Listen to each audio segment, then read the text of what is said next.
What's up, everybody? It's Soren Baker here on Unique Access, and today I'm joined by Derek Minor. Thank you for coming through, sir. Man, thank you for having me. Yeah, great to see you, man. And here on Best Albums, Derek has selected Dr. Dre Compton, a soundtrack by Dr. Dre. Yeah. So, Derek Minor, what makes this a best album in your opinion? First of all, we got to address that Detox never came out. Okay. And that this was kind of like our release. This was our, like, you know, we've been waiting for forever for Detox, and then he gives us Compton along with the amazing movie, you know. So I think for me, my expectations, I just wanted to go into this and I wanted to really I wanted to feel what I felt when I got the Chronic.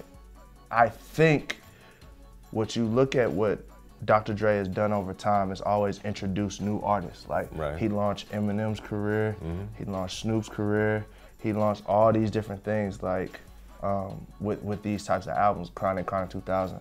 So Devin the Dude off of Chronic 2001, you know what I'm saying? So I like Compton because you see Anderson Paak coming to his own. You get introduced to this guy, and it's just like, I remember when I first heard All in a Day's Work, I was like, who is that? And that's what I wanted from Chronic, you know, that's what I wanted was to get introduced to a new wave, a new vibe I never heard. And then the beat switches and the production is astronomical. So with that being said, obviously Anderson has a much different style than, you know, when we saw Dre with the N.W.A, of course, and then later with Snoop and Eminem, of course, and then working with, being so instrumental with 50 Cent in the game early on in his career. Hearing Anderson being so different, and we hadn't really since probably Miss Chalet or Truth Hurts really had like that different flavor. What did you think, what made Anderson really stand out to you?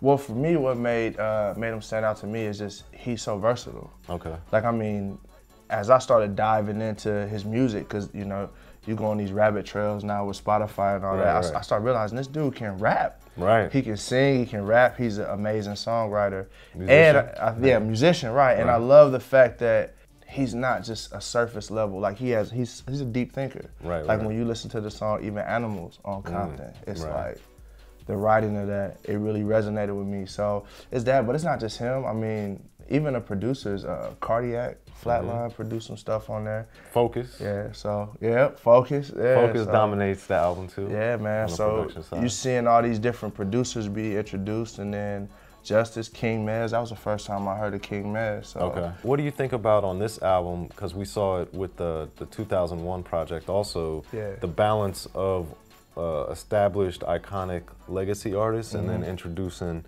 or giving their first big spotlight to some of the newer artists? Like how did you think that Compton balanced that?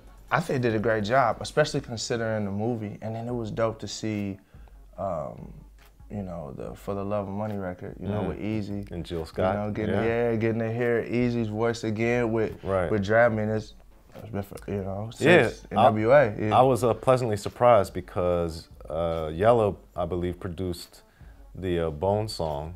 And then, you know, Eazy-E was on it, and then it was Bone, and it was a huge song. And then to hear him bring it back, have it on his album, and then bring in the different element with Jill Scott, I thought added a nice wrinkle and twist to the legacy of that song and their relationship. Absolutely, absolutely, man. And just, I think too, it was just dope to see, you know, Snoop, Cube. Well, I was gonna say, One Shot, One Kill is one of my favorite songs on the album, and I think that Snoop just slaughtered the song, man. And I thought he was phenomenal, and I think too, you know, people forget how versatile Snoop is, and they forget that he really got his, you know, he cut his teeth as a gangster rapper. Like people forget because he's such an icon and he's so like personable and all this stuff, but they forget like Deep Cover, they forget Murder Was the Case. Murder Was the Case, yep. They forget all these like super hardcore deep songs that he did.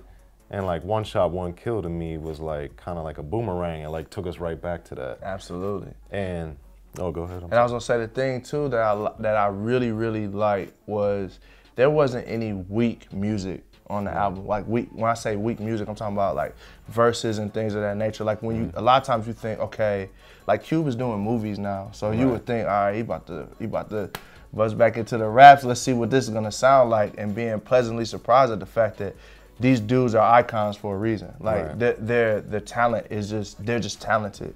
So it was really cool to just hear what you said with Snoop. I mean, he didn't miss a beat. And then to hear the new guys keeping up as well. Like, I think that was just, I think there's no better way to be like, okay, I'm gonna stamp my legacy musically than Compton. And then I think also with the Loose Cannon record that Exhibit and Big Hutch are on with Dre, oh yeah, that it also ties back into the legacy of how cinematic all the N.W.A, Eazy-E, Ruthless Records were, because they really were the first ones that really brought in the skits and had these storylines going on in the songs that stopped the music. And with Loose Cannons, we get a view of that again. You know, and Dre and X and Big Hutch, Code 187, I thought 187, did a phenomenal job tying all that in together as well. Yeah.